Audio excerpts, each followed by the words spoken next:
Monk, your books are good, but they're not popular. American Fiction is based on the novel Erasure by Percival Everett. Editors, they want a black book. They have a black book. I'm black, and it's my book. You know what I mean. When I read the book, I felt the material deep in my bones. And so I knew almost immediately that I wanted to adapt it. I just want to rub their noses in it. It's dealing with some super relevant, age-old themes, along with a deep thread of comedy and irony running through it. We sold your book. No. As soon as I met Cord, it was clear that he understood the spirit of the novel. It's a joke. The most lucrative joke you've ever told. He took my material and made it his own. Is this based on your actual life? Yeah, you think some bitch-ass college boy can come up with that shit? No, All right. no, I Good don't. afternoon. Welcome back to Conversations. And I am sitting here with a filmmaker whose film I saw back in Toronto, and it generated a lot of buzz. Cord Jefferson with American Fiction. Cord, how are you, sir? I'm doing very well. I've really been looking forward to talking to you, even before I knew you were going to be at this festival. I appreciate it. I'm excited. As I said, I saw the film, and I'm just going to jump right in because I know I've got a limited amount of time. The character that Jeffrey Wright plays in the film is kind of a frustrated professor writer who isn't seeing his work move the way he wants it to move. And suddenly, when a younger colleague comes along with her book, which I think sort of panders to what the experience, the African-American experience is, he does not take that well. And I saw that as a commentary to where we are right now, and not just in film, but in popular culture. Mm-hmm. As someone who created this work, man, how is that? What is the, in your estimation, what is your kind of response or connection from the work in this film to where we are right now in the culture? Yeah, I think right now, I worked in journalism for about 8 years before I got into film and TV, and towards the end of my journalism career, people were always asking me to write about Trayvon Martin being killed, write about Mike Brown being killed, write about this racist thing somebody said about Obama, write about Breonna Taylor getting killed. And it just felt like the expectation of my career was just this revolving door of misery and trauma that Black Americans were going through. And it felt like, is this the only thing that I'm good for? Is this the best use of my skill set? Is this the most interesting story to tell about Black people? And it felt as if sort of people were saying to me that, what defines the Black American experience is misery and violence. And it didn't feel that way to me. It's never felt that way to me. That's not what the Black American experience is to me. It doesn't define me, and I don't think it defines Black people. And when I got into film and TV, I was excited because all of a sudden it was a world of fiction, and I could write about whatever we wanted to write about. And people were coming to me and said, do you want to write about this slave? Do you want to write about this drug addict? Do you want to write about this gang member? And it felt like, I was so excited to be in this world of fiction and fantasy because it felt like we could talk about whatever we wanted to talk about. And people were still saying, the most interesting thing about Black people is the misery and sort of like the bad things that happen to them. And, and then, I had an incident a few years back where I had a notes from, I was writing a script and I had notes from an executive that in so many words was, why don't you make this character blacker? And, to me, my response was, well, I want you to get on the phone with me and tell me what it means to be blacker. And, of course, they stopped with that line of interrogation because they knew that they couldn't answer that question in a way that, and if they tried to answer that question, they knew how crazy they would sound.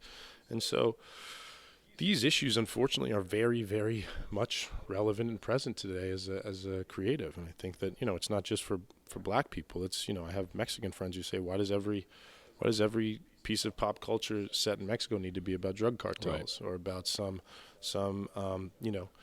miserable, sad, poor person escaping their terrible life in their small Mexican village to escape to America? Like, why is that always the most interesting thing about Mexico?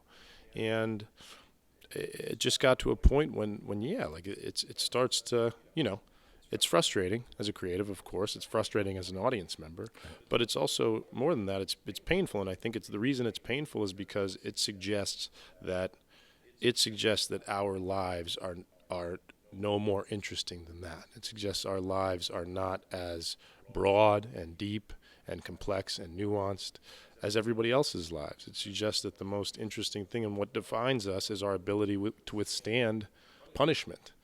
And, you know, yeah, have I had some weird interactions with the police? Absolutely. But that doesn't happen every day. And when it does happen, that doesn't define who I am. In fact, it doesn't say anything about me. It says more about the police officer than it does me. You know, that it's the least interesting thing that happened to me that day, you know?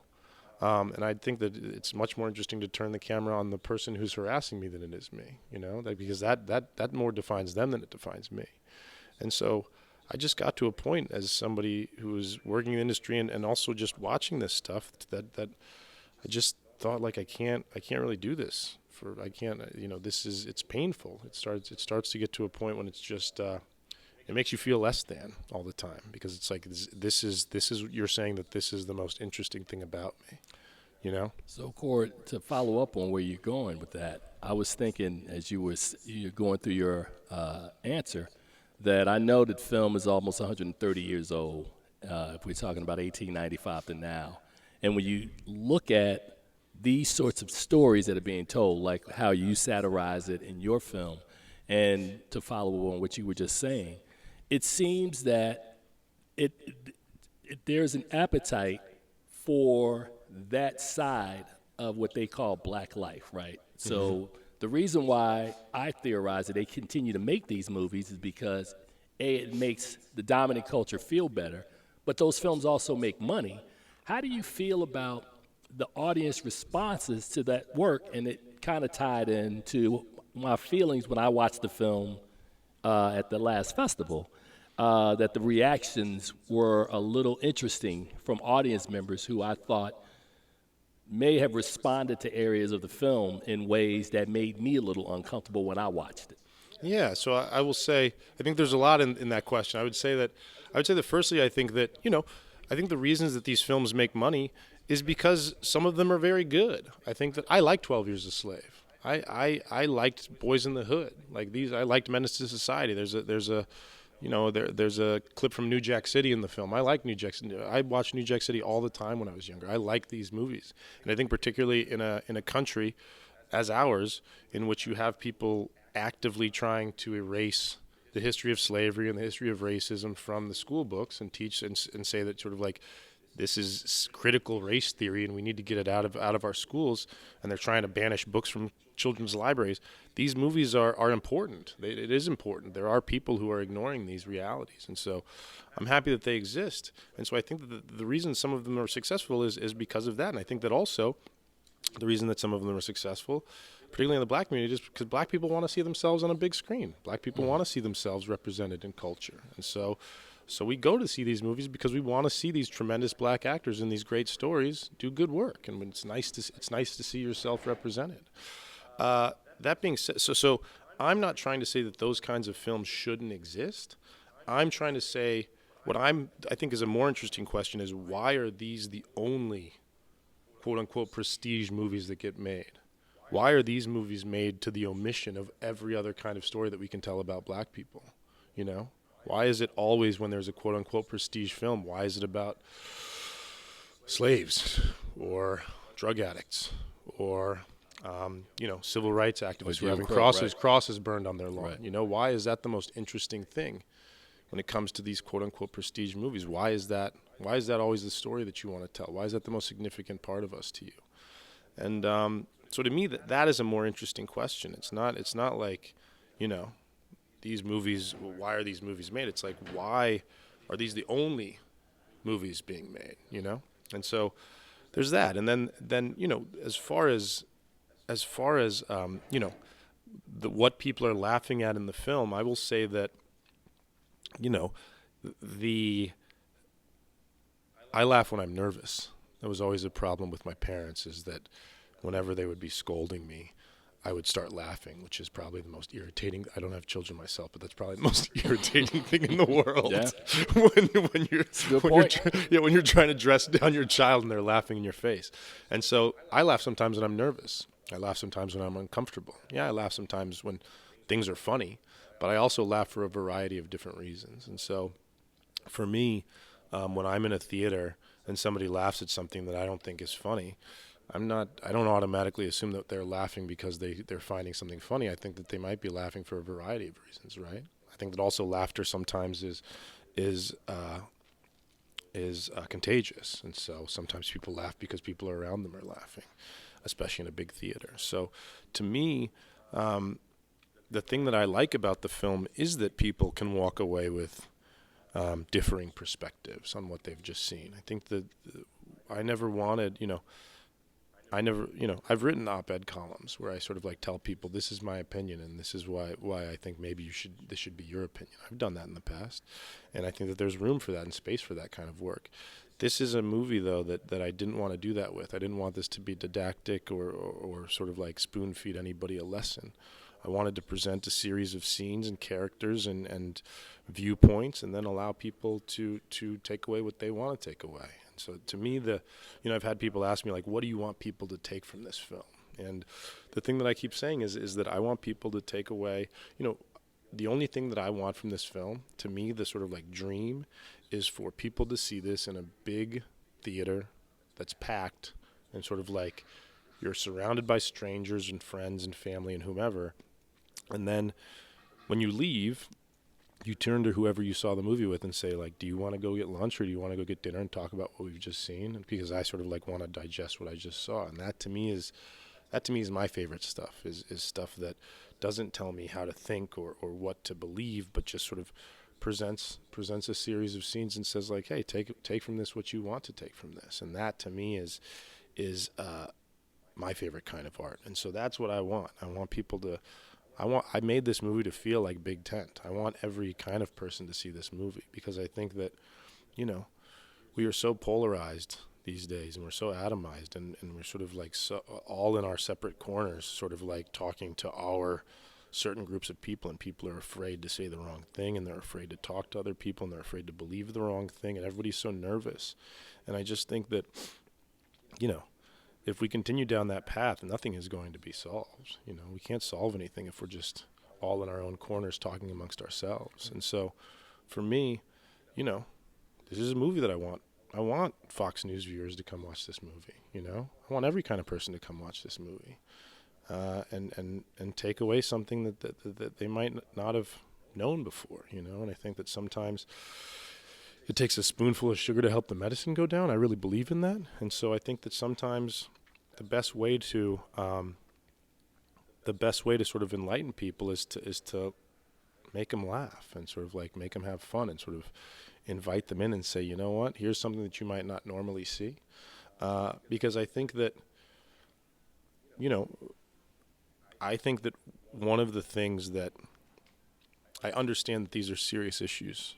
Race is a serious issue. Identity is a serious issue. Class is a serious issue. Gender, sexuality. These are all serious issues. And we know that they're serious issues because sometimes they have fatal consequences, right? Like people die because of race. That is a real serious issue.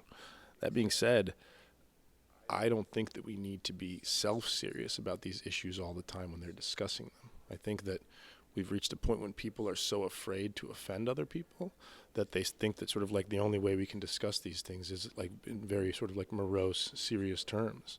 And I understand that. I sort of like understand that impulse. But I also understand that the thing that I think is like beautiful about, I think the thing that's beautiful about black people that we share with queer people and Jewish people and sort of like all kinds of oppressed people is that even in our worst moments, even in the hardest of times, we've still found ways to make music and laugh and fall in love and have children and sort of find joy. And I think that that's beautiful. I think that resilience is one of the most beautiful things about human beings, the ability to sort of like get knocked down over and over and over again and stand up and find joy.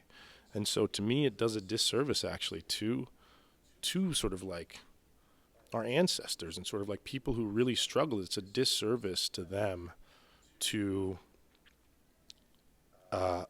ignore the fact that they found joy and ignore the fact that they found happiness and sort of like ways to fall in love and make jokes and make music. Like that does a disservice to those people who went through that stuff and withstood that stuff. And so to me, when I made this movie, man, like, I'm happy people are laughing, because I think that sometimes you gotta laugh to keep from crying, and I think that sometimes you just gotta, that is a way that sort of you help people learn about these things, is inviting them in and saying, like, come on in, like, let's laugh at this, let's laugh at the absurdity of this. Let's sort of find some comfort and humor in amongst each other. That to me is sort of the most beautiful thing about what the cinema and art can do. Well, final question from me for you, Cord, is that Jeffrey Wright was tremendous in this film, right? Absolutely. And now, looking at you and looking at Jeffrey, I'm assuming he's playing a variation of you, fictionalized. I'm just taking a guess. It is so funny. You're like the third person who said this. So not in interviews. You're the first person who said this in an interview, but a couple of friends. I had a friend who watched the film last night in Philly when I was there, and she said, Jeffrey talks like you, right? And I was like, that's not true. And she was like, he does. She was like, did you direct him to talk like you? And I was like, I don't think that. I definitely didn't do that intentionally. Maybe subconsciously, but that's very funny that you're saying. But what was the experience like of working with Jeffrey? Because I had one director once tell me that Jeffrey is great from takes 1 through 4, but after take 4. Jeffrey starts to veer off. So was his working process like that for you as well? It was not like that for me, but here's to be honest, we didn't have enough money nor time to do more than 4 takes. Really, like this is a movie we shot in 26 days on a limited budget. Nice. So I was lucky if we got 2 or 3 takes, man. Like some of those scenes are 1-take scenes and then we're off. Gotcha. So, but. No, I did not experience that. In my experience, one of the things that I really appreciate about Jeffrey, and one of the things that I think is that Jeffrey's in Batman, Jeffrey's in James Bond movies, Jeffrey's in Wes Anderson movies. This is a man who is literally in the biggest movies in the world, and he didn't have to do this. I'm a guy who had never written a movie before, who had never directed anything before. And to come to him and say, like, hey, I know that you do big $200 million films with movie stars, and you're in literally the most massive projects in the world. Would you take a chance with me and come work with me on this, despite the fact that I've never done this before? And that, to me, is a real testament to his artistic integrity, and a testament to his commitment to helping, sort of like people talk about, like, I'm here, I want to help underrepresented voices and marginalized voices. Like, I want to help them get in. And it's like, some people say that, and other people put their money where their mouth is and do that. And I think that Jeffrey taking a chance on me and saying, like, okay, I know you've never done this before. I know there's not a lot of money for this project. I know this is about a book that's pretty esoteric that nobody really knows. Like, he took a risk. He took a real risk, and he didn't have to. He could have gone and done another, I'm sure, $150 million movie or a massive TV show if he wanted. And instead, he took time out of his schedule and his life to make this with me. And when he signed on, the financiers are immediately coming up with more money. So I'm getting meetings with actors that I wouldn't have gotten before, because all of a sudden they're like, oh, Jeffrey Wright? Okay, I want to work with Jeffrey Wright. And just everything went smoother. Right. And so to me, I will be forever indebted to that man for this is a very risk-averse industry, and he took a risk, and the movie got onto its legs because of that. Well, Cord, I want to thank you for your time, man. It was a pleasure meeting you. Look forward to talking to you again soon. I would love that. It's a delight. My pleasure. All right, Thank you.